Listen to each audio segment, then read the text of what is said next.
오늘 읽은 말씀, 이 말씀은 그 한 여인이 이제 예수님께 그 기름을 부으면서 예수님께 마음을 표현하는 그런 장면입니다. 특별히 이 예수님 앞에 다가와서 예수님께 기름을 부으면서 예수님 앞에 마음을 표현했던 여인이 있는데 그 여인이 두 번 있습니다. 하나는 마태복음 11장에 나오는 막달라 마리아라는 여인이고, 이 말씀은 마태복음 26장에 나오는 또 다른 여인의 기름 부음의 사건입니다. 첫 번째는 그 죄 많은 사람이다. 그래서 사람들이 죄 많은 여인으로 알고 있었던 그 여인이 예수님 앞에 다가와서 예수님께 옥합을 깨뜨리며 기름으로 그 머리에 붓습니다. 그러면서 마음을 표현할 때 예수님께서 그 여인을 받아주시죠. 사람들은 죄인인 줄, 예수님이 죄인인 줄이나 알고 저렇게 하는 걸까라는 의문을 갖지만 예수님은 그 사람을 그대로 받아주면서 그 옥합에 가득한 그 향유를 예수님 앞에 드리는, 머리에 붓는 그런 모습을 이 마태복음에서 이야기를 합니다. 그리고 나서 이제 또 다른 것이 나온 것이, 첫 번째는 이제 갈릴리에서 있었던 이야기고, 먼저 갈릴리 이야기를 이렇게 하면은 예수님에 대한 사역을 세 가지로 크게 이렇게 나누는데, 3년 동안에 앞에서 이제 갈릴리, 예수님이 태어나신 곳이죠. 그 태어나신 곳에서 예수님께서 많은 기적을 행하면서 예수님은 하나님이셨다라는 것을 보여주는 표징을 통해서 사람들에게 하나님이심을, 이 땅에 육신의 몸을 입고 내려오신 하나님이심을 보여줍니다. 그리고 나서 예수님께서 제자들에게 계속해서 이야기를 하면서 내가 이제 예루살렘으로 갈 것이고 예루살렘에 가서 고난을 받으며 십자가에 못 박힐 것에 대해서 이야기를 합니다. 세 번씩이나 이제 그런 이야기를 합니다. 이제 갈릴리를 떠나면서 떠나기 전에 한동안 있으면서, 그리고 예루살렘에 바로 들어가기 전에 이렇게 세 번씩이나 얘기를 하는데 이 제자들은 알아듣지 못하죠. 그리고 나서 예수님 이제 그 예루살렘으로 들어가는 도상에서 했던 말씀, 그리고 또 다른 큰 그 이야기의 그 맥락은 그 패키지, 그 부락에 있는데 그것은 예루살렘에서 있었던 이야기를 합니다. 그 중에 이제 오늘 읽은 이 말씀은 갈릴리에서 한 여인이 예수님 앞에 접근했던 것과는 다른 예수님에게 접근한 그 이야기. 이제 이것은 죄를 용서하는 것이 아니라 앞으로 십자가에 못 박혀서 돌아가실 예수님에 대해서 마지막 장사를 치르기 전에, 죽으심에 대해서 장사를 치르기 전에 그 어떤 세레머니 같이 이제 마리아를 통해서, 마리아가 기름 붓는 그런 것을 통해서 그 우리에게 메시지로 전달하는 겁니다. 그 당시에 있던 사람들은 그게 뭔지, 왜 이런 것을 하고 있는지, 이것이 예수님 전생에서 어떤 중요한 의미였는지는 알지 못했지만 성경의 흐름을 통해서 예수님께서 사람들이 알지 못하는 가운데서도 그 장사를 준비하시고 6월절로 이렇게 들어가면서 6월절의 제물로 예수님께서 하나님 앞에 드려주는 그런 모습을 보게 됩니다. 특별히 이제 예수님께서 예루살렘으로 들어갈 때, 이제 예수님께서 어느 때에 예루살렘으로 같이 들어가냐면은, 이스라엘에는 커다란 절기 세 가지가 있었는데, 특별히 6월절이 되면 모든 사람들이, 지금 한국 사람을 얘기하면은 여기 그 추석 때 이제 서로 가족이 모이는 것처럼 대이동이 일어나죠. 미국으로 얘기하면은 땡스기빙 때 대이동이 일어나죠. 이런 것처럼 사람들이 갈릴리에서 자기가 살고 있었던 곳에서 다 예루살렘으로 가서 이제 예배를 드리는 행사가 있었습니다. 3년이 이제 지날 때 예수님께서 제자들과 함께 예루살렘을 향할 때 그냥 예수님이 혼자서 간 것이 아니라 그 시간의 흐름을 타면서 예루살렘으로 향하고 있었던 그때 일어났던 일이고, 그 예루살렘으로 들어가야 했었던 이유는 성경을 통해서 창세기 때부터 그 모세오경을 통해서 계속해서 하나님께서 약속해 주셨던 그 메시아 예수님은 이 성경에서 어떤 역할을 하고 있는다는 것을 암시하는 그런 내용이기도 했습니다. 유월절마다 사람들은 모여서 이제 죄에 대해서 고백을 하면서 죄를 사함을 받는 것과 하나님의 구원에 대해서 다시 생각을 하면서 하나님 앞에 예배를 드리는 그런 행사가 있었는데, 바로 예수님께서 이 그 행사를 이용하시면서 예수님께서 이제 매년 행해지는 그런 예배의 모습이 아니라 하나님께서 육신을 입고 내려오신 예수님께서 이제 유월절이 될 때에 유월절에 드려지는 그 제물, 양, 소, 염소를 드렸는데 그런 제물을 대신해서 예수님께서 모든 사람들의 죄의 대가를 치르는 그런 일을 하는 그림을 그려주기 위해서 예수님이 예루살렘으로 들어가고 있고, 그것이 유월절인 것을 이 성경을 통해서 이야기를 해주고 있는 겁니다. 그 중에 이제 예루살렘으로 이렇게 들어가면서 이제 있었던 이야기들을 이제 이야기를 해주는데, 그 중에 하나가 들어가면서 이제 마지막 여기 엿새 전이라고 했는데, 그 전에 예수님 앞에서 기름을 부으면서 이제 왕 대신 하나님께서 우리를 위해서 죽으실 것에 대한 암시를 이 여자를 통해서 해주고 있는 겁니다. 그래서 많은 이야기들이 있는데, 이 이야기를 통해서 하나님께서는 이 아들을 통해서 예수님을 통해서 사람을 위해서 돌아가시는 것에 대해서 이야기를 하고 있는 거죠. 그때 이제 등장한 인물들이 바로 예수님의 사랑하는 형제, 누굴까요?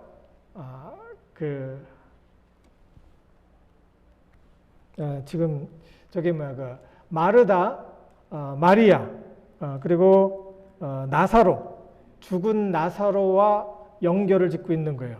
그래서 나사로를 예수님이 이제 예루살렘으로 들어오기 전에 나사로가 죽은 나사로를 살리는 그런 이야기들을 특별히 요한복음을 통해서 이야기를 합니다. 다른 데는 없어요. 요한복음 3복음 속에서 공간복음에서 없는데 이것을 이야기하면서 나사로의 부활과 또 예수님의 부활을 연결시켜주는 그런 내용의 이야기를 하고 있습니다. 그 중에 나사로의 두 동생들이 있었는데, 그 동생 중에 하나, 마르다와 마리아, 그 중에 마리아가 예수님의 머리에 기름을 부으면서 자기의 마음을 표현하는 그런 모습이 마치 예수님께서 돌아가시기 전에 장사하는 그런 모습을 이렇게 포커스를 하면서 이제 조명을 해주면서 지금 이야기를 해주고 있는 겁니다.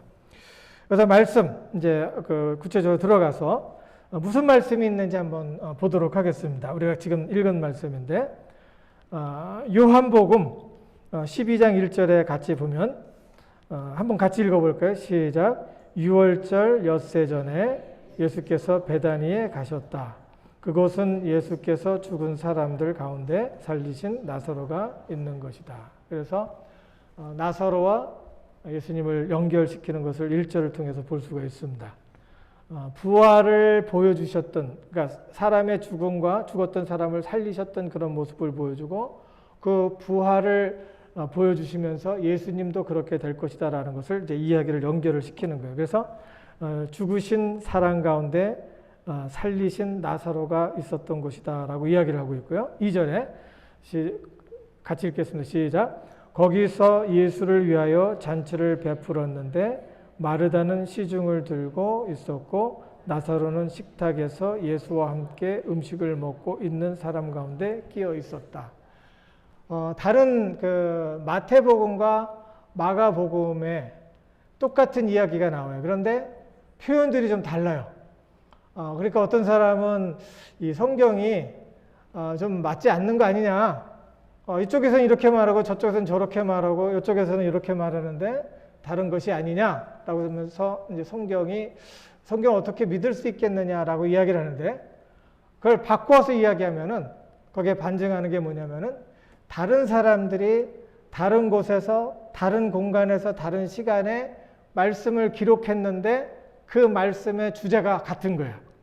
표현들은 다르지만 그러니까 표현이 다를 수밖에 없었던 것이 한쪽에 이 요한복음 같은 경우는 헬라 영향력을 받고 있었던 헬라 철학에 대해서 영향력을 받은 사람들, 특별히 교육받은 사람들에게 말씀을 해야 되기 때문에 이렇게 표현하고 또 마태복음 같은 경우는 유대인들, 율법을 잘 알고 있었던 유대인들에게 이 말씀을 해야 되기 때문에 유대인들에게 맞는 말씀, 그들의 마음을 이렇게 터치해가면서 해야 되는 말씀이 있었기 때문에 여기서는 이렇게 표현하고 저기서는 저렇게 표현하는 거예요. 여기서 보면은 이제 잔치를 베풀었다고 했죠. 요 바로 전에 보면은 나사로가 사는 곳에 그 예수님께서 들렸다고 했는데 마태복음과 마가복음에는 나사로가 사는 곳이라고 하지 않았고 시몬 문둥병자 시몬의 집에 예수님이 초청을 받았다라고 이야기를 해요. 그곳이 바로 베다니였다라고 이야기를 해요. 그러면은 나사로가 있었던 베다니, 그 베다니에 이제 시몬이라는 사람도 살고 있었는데 그 사람은 문둥병이었어요. 그러니까 그 동네에서 사람들은 예수님이 나사로를 살리는 모습도 봤고 또 그 사람들은 예수님에 대해서 잘 알고 있었던 사람들이 있었고 그 중에 몸에 악성 피부병, 문둥병이라고 하고 또 다른 그 악성 피부병을 갖고 있던 사람도 예수님을 초청해서 식사를 같이 하고 있는 것을 같이 이렇게 연결을 해보면 알 수가 있는 겁니다. 서로 다른 이야기를 통해서 이야기를 좀 더 짜서 맞출 수 있겠죠. 2절에 보니까 거기서 예수를 위하여 잔치를 베풀었다라고 해요. 그러니까 그 나사로의 집이 아닌 시몬의 집에서 같이 그 잔치에 참여를 하게 됐는데 마르다는 자기 집이 아닌 시몬의 집에 가서 거기서 또 일을 하고 있는 모습을 보죠. 마르다는 시중을 들었고 나사로는 식탁에 예수님과 함께 음식을 먹고 있는 사람 중에 한 사람이었다라고 이야기를 하는 거 보니까 시몬 집에 마르다, 마리아도 초청받았고 같이 그 잔치에 예수님을 예수님과 함께 잔치를 하고 있었다라는 이야기를 하죠. 지금 이 나사로는 죽었다가 살아난 사람이에요. 여기에 같이 있었다라고 이야기를 하고 있어요.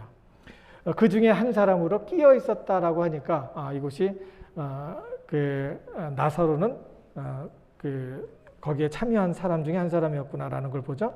3절에 보니까 그때 마리아가 매우 값진 순나드 향유 한 그릇을 가져다가 지금으로 얘기하면은 저 다른 곳에서는 12언스 되는 향유, 지금으로 얘기하면 펄퓸이에요. 그 향수가 이 정도만 있어도 엄청나게 많은 거죠. 조그만 거 하는데 수백 불이죠. 조그만 거 하는데 이것을 가지고 한 12언스 상당히 좀 크죠. 그거를 가득 채워서 이 호리병 같은 데다 이제 가져왔다는 것을 이야기를 하는 거예요. 이 나르 향유 한 근을 가져다가 많은 것을 가지고 와서 예수의 발에 부었다고 그랬어요. 근데 마태복음과 마가복음에는 무슨 얘기를 하고 있냐면은 예수의 머리에 부었다라고 얘기했고 여기는 예수의 발에 부었다라고 이야기를 하고 있어요. 그러면은 이거 이야기가 다른데 좀 이상한데 이렇게 이야기를 할 수 있지만은 마태복음에서는 왕 대신 하나님 예수님에 대해서 이야기를 하고 있기 때문에 이 마리아가 머리 위에 붓는 그것이 상당히 중요한 의미가 되는 거예요. 왜 그러냐면은 머리 위에 기름을 붓는다는 것은 우리는 상당히 귀찮은 일이고 그렇게 하면 싫은 일이잖아요. 그때 머리에 기름을 붓는다는 것은 왕으로 추대한다는 소리예요. 왕으로. 아무도 모르게 다윗 왕도 사무엘이 다윗을 찾아가서 기름을 부을 때 거기에 사람들이 없었어요. 그때 기름을 붓는데 왕으로 추대한다는 소리예요. 그래서 마태복음에서는 왕 대신 예수님에 대해서 이야기를 해야 되기 때문에 머리에 기름을 붓는다라고 얘기를 했고, 이 요한복음에서는 발에 기름을 부었다고 이야기를 하고 있는데, 그 이야기는 뭐냐면은 종의 모습을 가지고 있다는 거예요. 종이 손님이 들어오면은 주인이 불러요. 이 손님의 발을 닦아라. 그럼 얘기하면은 이제 무릎을 꿇고 가서 이제 그 발을 닦아주는 거예요. 그러니까 마리아가 종의 모습으로 왕 대신 하나님, 그 주인 대신 그 하나님 예수님을 경외하는 그런 모습을 요한복음에서는 그려내고 있는 거예요. 그러면은 한쪽에서는 머리, 한쪽에서는 다리라고 하는데 이게 말이 좀 이상하지 않느냐? 그럼 이렇게 생각해 볼 수 있겠죠. 머리에 먼저 부었고 그런 것이 이렇게 내려가게 되고 거기에 무릎을 꿇고서 이제 발에 향유를 붓는 그런 모습을 보고 있겠죠. 우리가 지금 이 이야기는 뭐 그런 일이 있었겠구나라는 생각을 하지만 특별히 이 이야기를 말씀 속에서 기록을 해야 됐던 그 이유는 이분이 사람으로 오신 알려지지 않았던 왕 대신 하나님이다라는 것을 기록을 하고 있는 거예요. 사람들은 느낌이 없었지만, 사람들에게 인기가 없었지만 이분은 지금 사람들에게 찾아오셔서 하나님의 말씀, 구약 때부터 시작된 그 이야기를 만들어 가고 있다라는 것을 보여주는 겁니다. 여러분, 예수님이 그 당시에 인기가 상당히 많았다면 마리아 같은 사람, 나사로 같은 사람에게 찾아올 수가 없습니다. 여러분, 감사해야 될 것 중에 하나가 여러분이 유명하지 않기 때문에 감사한 겁니다. 여러분이 유명하고 유명한 탤런트가 된다면은 안경 쓰고 다녀야 되고 얼굴 가리고 다녀야 돼요. 왜? 그렇죠? 이해되죠? 예수님이 낮은 자로 오셔갖고 낮은 자로 임했기 때문에 사람들이 알아보지 못했고, 그러나 찾는 사람들에게는 그 하나님이 누구인 것을 느끼게, 장엄한 하나님께서 어떤 분이시다라는 것을 느낄 수 있었던 그런 현장에 예수님이 계셨다는 것을 기억하시기 바랍니다.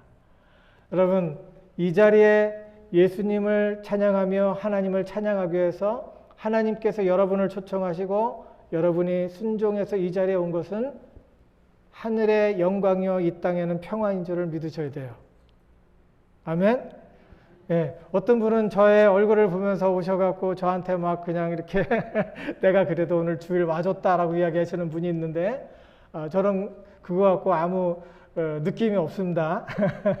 예, 하나님께서 이 자리에 여러분을 불러주시고 하나님의 말씀을 준비된 사람을 통해서 여러분에게 들려주신다는 것은 정말 하나님 앞에 영광스러운 일이고 우리에게 영광스러운 일이고 하나님의 귀하신 축복임을 믿으시기 바랍니다. 이 마리아가 자기가 가지고 있었던 향유 한 그릇을 가져와서 예수님의 발에 부었죠. 그러니까 다른 데는 이렇게 표현하지 않고 있어요. 온 집안에 향유 냄새가 가득 찼더라라고 이야기하는 거예요. 그러니까 그 사람들이 이게 지금 무슨 일이 벌어졌는지 지금 느낌이 오겠죠. 너무 냄새가 좋으니까. 그러니까 이제 사건이 일어납니다. 예수의 제자 가운데 하나이며 장차 예수를 넘겨줄 가룟 유다가 말하였다. 어텐션한 거야. 근데 다른 데는 제자들이라고 얘기했고 여기서는 특별히 가룟 유다라는 말을 주목해서 이야기를 합니다. 다른 데는 유다란 말이 없어요. 한 제자들이 같이 이야기를 했다는 거예요. 그 중에 유다가 이야기를 했는데 다른 데서는 제자들이 얘기했다고 해요. 이 향유를 300데나리온에 팔아서 가난한 사람에게 주지 않고 왜 이렇게 낭비하는가? 예, 아직 느낌이 없죠, 여러분? 300데나리온이 무슨 소릴까라는 생각을 하는데 얼마 정도 될 것 같아요? 5천 불? 예. 지금으로 얘기하면은 4만 불에서 7만 불 정도 될 겁니다. 예. 아니면 10만 불도 될 거예요. 왜냐하면 모든 노동자의 1년치 일당이에요. 1년치 연봉이에요. 연봉. 그러면은 아주 적게 버는 사람 그 머니에서 그리고 많이 어느 정도 버는 그 평범한 사람들의 그 일당 나가서 일을 할 때 그 1년 동안 받을 수 있는 그 금액이에요. 300데나리온, 하루에 한 데나리온씩을 번다라고 보는 거예요. 그래서 1년 동안 받는 그 월급을 다 털어서 지금 예수님 앞에 나와서 향유를 이렇게 예수님의 발 앞에 뿌린 거예요. 그러니까 제자들이 그 냄새를 맡아봤는데 보니까 어마어마한 것을 계속 흘리고 있는 거예요.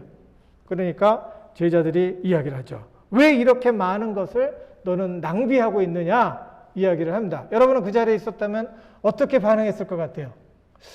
요즘에도 그런 말 하는 사람 많죠? 예. 그럴 수도 있고 이렇게 해도 반응하고 저렇게도 반응할 수 있어요. 근데 제자들이 얘기했어요. 아주 실질적인 얘기예요. 차라리 그 돈이면 그 5만 불 이상, 7만 불 정도 이렇게 6만 불 이렇게 이상 되는 그 돈이면은 다른 것을 해볼 수 있는데 교회에 뭘 준비한다든지 나가서 뭐 이렇게 그 다른 것을 해볼 수 있는데 왜 그것을 한 번에 그렇게 쏟아붓느냐라고 이야기를 하는 거예요. 그때 이제 여기서는 괄호를 해놨죠. 여기 해설을 해놓은 거예요. 커멘트를 줬는데 그게 뭐냐면 요한이 커멘트를 한 거예요. 그가 이렇게 말한 것은 가난한 사람을 생각해서가 아니다. 그는 도둑이어서 돈자루를 맡아 가지고 있으면서 거기에 든 것을 훔쳐내곤 하였기 때문이다. 라고 이야기를 해요. 그래서 그 유다하고 그 유다의 하는 행동과 유다가 예수님을 팔 것에 대한 암시를 여기서 요한복음에서는 주고 있는데 다른 데서는 이런 해설이 없어요. 제자 중에 한 사람, 제자가 이렇게 얘기했다라고 이야기를 하는 거예요. 이런 걸 통해서 우리가 보는 것이 이러한 그 욕심쟁이 또 돈을 갖고 돈을 중요하게 생각하고 또 제자들의 생각을 통해서 하나님께서는 그런 현장 속에서도 우리는 아무 생각 없이 하고 있는데 그 현장 속에서도 하나님이 해주셨던 약속이 진행되고 있다는 것을 기억을 하셔야 되는 거예요. 여러분 제가 아무런 느낌이 없고 아무런 것이 손으로 느껴지지 않고 보이는 것이 없고 아무것도 아닌 것 같지만 하나님께서 이 가운데 일하시고 하나님께서 여러분에게 기회를 주고 있다는 것을 기억을 하셔야 돼요. 말씀이 여러분 속에 여러분 앞에 지나갈 수 있는 기회를 주고 있다는 것을 기억을 하시기 바랍니다.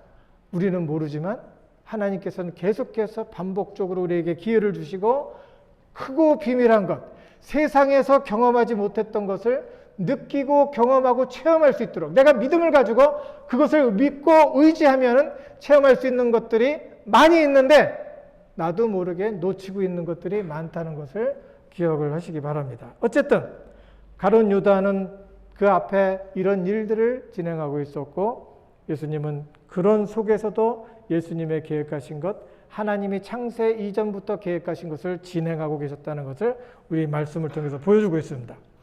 예수님께서 17절에 보니까 예수님께서 말씀하셨다. 그대로 두어라.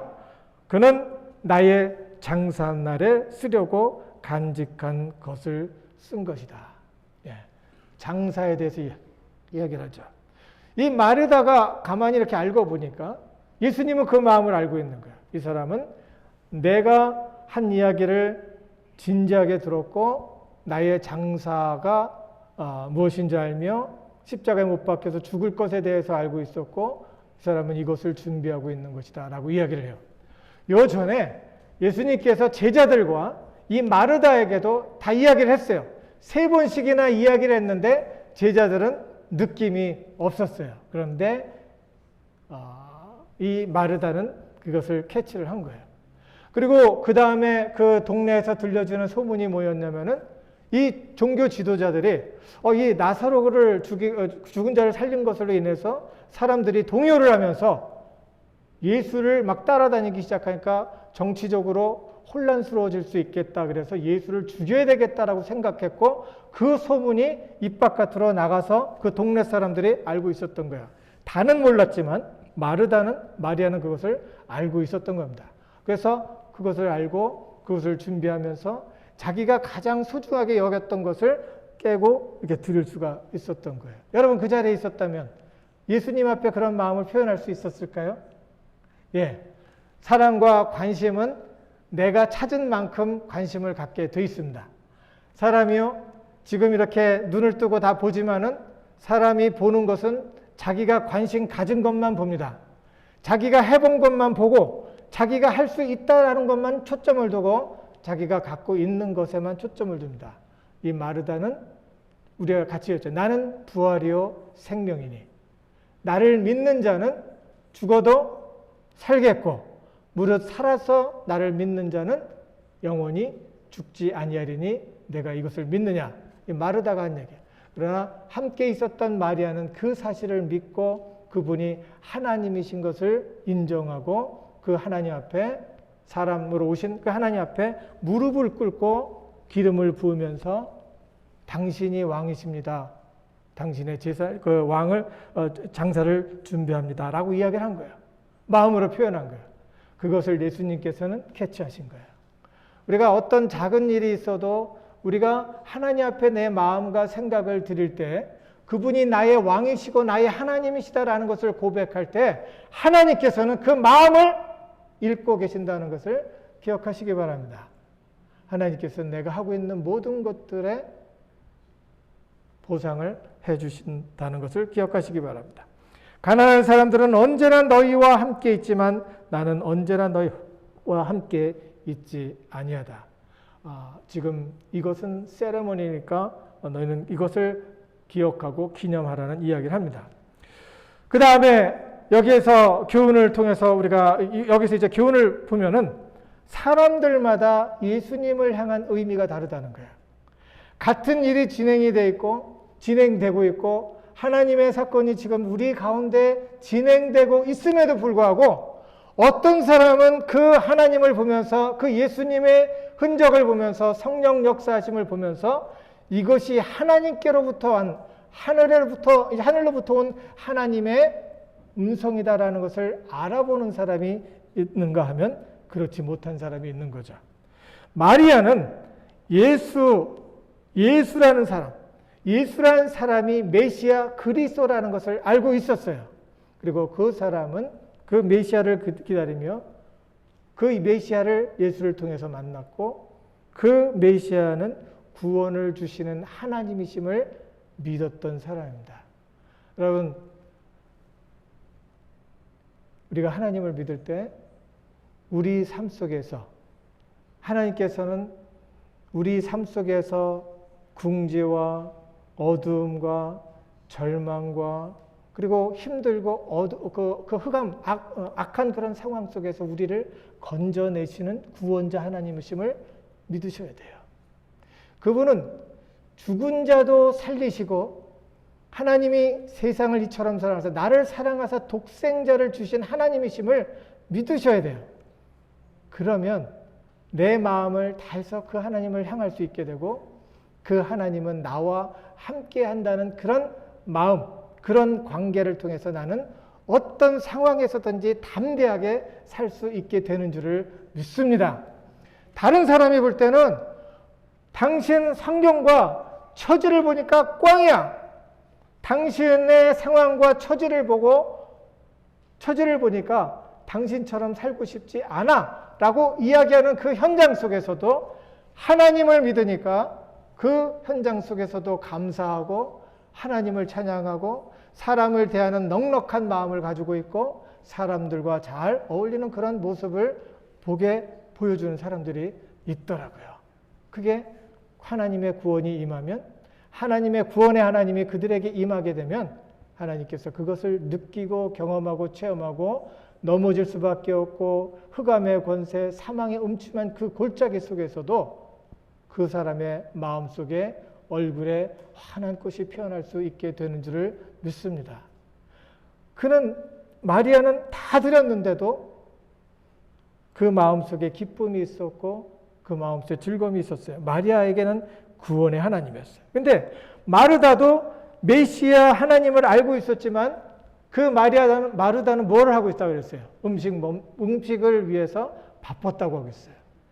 예수님, 메시아가 옆에 계심에도 불구하고 그 메시아가 주는 말씀 하나하나가 의미 있고 참 그 장엄하고 거룩한 그 말씀, 삶 속에 생명을 주는 그런 말씀임에도 불구하고 자기 일에 분주한 거예요. 마르다가 하나님을 더 깊게 느끼겠습니까? 마리아가 하나님을 더 깊게 체험하고 기뻐하겠습니까? 마리아예요. 마리아. 구원의 하나님. 제자들도 예수님이 메시아라는 것을 알고 있었어요. 그렇지만 그들의 마음속에, 제자들의 마음속에는 그 메시아 대신 예수님은 하나의 혁명가 군왕 정도에 불과한 거예요. 왕으로 오실 메시아, 장군으로 오셔서 사람들의 모든 문제를 해결해 주시는 해결사 정도밖에 생각을 할 수가 없었어요. 그러나 마리아는 구원의 하나님, 그 하늘의 하나님이 이 땅에 내려오신 것을 알게 됐을 때 이 제자들과 이 마리아의 그 마음속 깊은 곳에 하나님께서 주시는 그 느낌이 다를 수밖에 없었다는 거죠. 그리고 유다인들에게는 연예인이라고 제가 이렇게 기록을 했어요. 유다, 특별히 유다는 무엇을 위해 예수님 옆에 붙어 있었다고 이야기를 하고 있어요? 예수님의 돈자루를 맡고 있었다고 그랬잖아요. 예수님을 잘 따라다니면, 예수님을 잘 매니지하면 연예인 옆에 누가 붙어 있어요? 매니저들이 있잖아요. 매니저. 이 매니저들이 이 사람이 돈을 잘 벌 수 있도록 이렇게 하고 환경도 만들고 어레인지도 하고 코디네이트도 하고 그러잖아요. 그런 것처럼 예수님을 그렇게 한 고개사, 연예인, 돈 만드는 그런 그 물주로 이렇게 만들어 놓고 따라다녔던 것 같아요. 같은 메시아가 자기 옆에 있음에도 불구하고 그는 예수님을 메시아 구원자 하나님으로 보지 않고 그냥 그 자기가 살아남게 하기 위해 도와주는 그 사람의 정도밖에 생각하지 않은 거예요. 그리고 대제사장들은 어떻게 봤냐? 정적이에요. 정적. 자기의 권위를 침해하며 또 그냥 놔뒀다가는 자기들의 밥그릇을 차지할 수 있는 사람이다라고 생각을 하고 적대를 한 겁니다. 여러분에게 묻습니다. 예수님은 여러분에게 어떤 의미가 되고 있습니까? 여러분들이 예수님을 마리아 같이 예수님의 이야기를 추적하면서 그 예수님은 어떤 분인가라는 것을 성경을 통해서, 말씀을 통해서, 그런 이야기들을 통해서 예수님을 추적하면 추적할수록 그 예수님은 여러분 앞에 크신 하나님, 웅장하신 하나님, 장엄하신 하나님, 영광스러운 하나님, 거룩한 하나님임을 느끼고 체험하게 될 것입니다. 하나님 앞에 부르짖으면 너희가 알지 못하는 크고 비밀한 것으로 너희에게 보여주신다라고 해주신 그 약속의 말씀이 우리의 삶 속에 나타날 수 있기를 간절히 축원합니다. 고린도전서 1장 1장 5절에서 9절에 보면 이런 말씀이 있어요. 이는 너희가 그의 안에서 모든 일, 곧 모든 구변과 모든 지식에 풍족함으로 예수 안에 있으면 모든 일, 구변과 모든 지식에 풍족해진다는 거예요. 예수 안에 있으면. 그렇다고 나가서 책 한번 읽지 않고 교회만 와서 성경만 띠립다 읽으라는 소리가 아닙니다. 그냥 다른 것은 완전히 배제해 놓고서 공부하는 거 소홀히하라는 것이 아니에요. 예수 안에 있으면 경험한 이야기, 그리고 읽어서 본 이야기, 들은 이야기들이 이렇게 꿰맞춰 주는 거예요. 꿰맞춰지는 거예요. 그래서 이 영원한 이 시간의 큰 흐름 속에서, 프레임 속에서, 이 타임라인 속에서 내가 지금 무엇을 하고 있는지, 이것은 어떤 의미인지, 내가 지금 하고 있는 일은 어떤 것인지에 대해서 알게 된다는 거예요.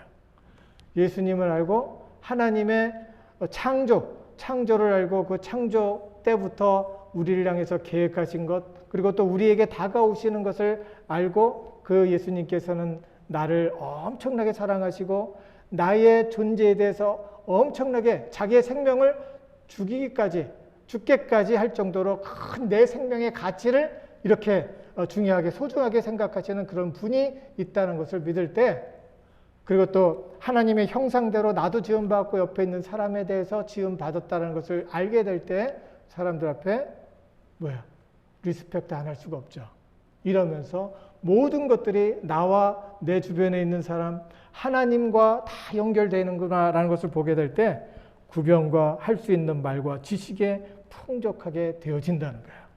그리스도의 증거가 너희 중에 견고케 되어 너희가 모든 은사에 부족함이 없어 우리 주 예수 그리스도의 나타내심을 기다립니다.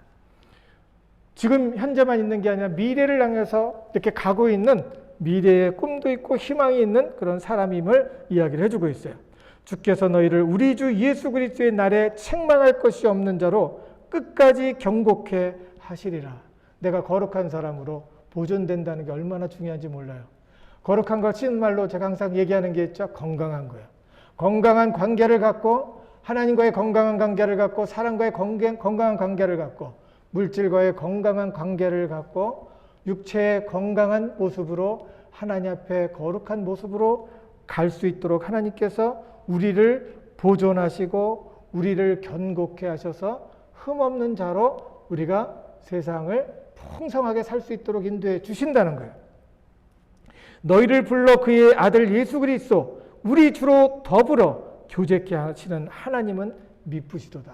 그 하나님은 믿을 만한 분이시고 신실한 분이시고, 그 하나님과 가까이 하는 사람은 세상에서 줄 수 없는 그런 평안으로 풍성한 삶을 살 수 있다는 것을 기억하시기 바랍니다. 그 일을 위해서 여러분을 초청하시고 그 일을 위해서 사람들을 여러분에게 맡기신다는 것을 꼭 기억하시는 한 주가 되시기를 주님의 이름으로 축원합니다. 다 같이 기도하겠습니다. 하나님 은혜를 감사합니다. 하나님께서 이 시간 우리와 함께 하시고 우리로 말씀을 주시며 깨닫게 하심을 감사를 드립니다. 아버지, 주의 말씀과 더욱더 가까워지며 주님과 더욱더 친밀한 교제를 통하여 세상이 줄 수 없는 평안을 누리고, 또한 아버지 하나님 이 세상에서 경험할 수 없는 신령한 하늘의 것들을 우리가 이곳에서 맛보아 알며 영원한 나라를 희망하며 소망하며 갈 수 있도록 인도해 주시옵소서.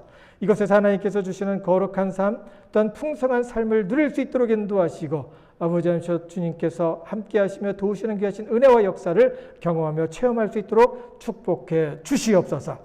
주께서 함께 하시며 영원까지 함께 하시고 지켜주심을 믿사옵고 우리를 원하신 예수님 이름으로 감사하며 기도드리옵나이다. 아멘.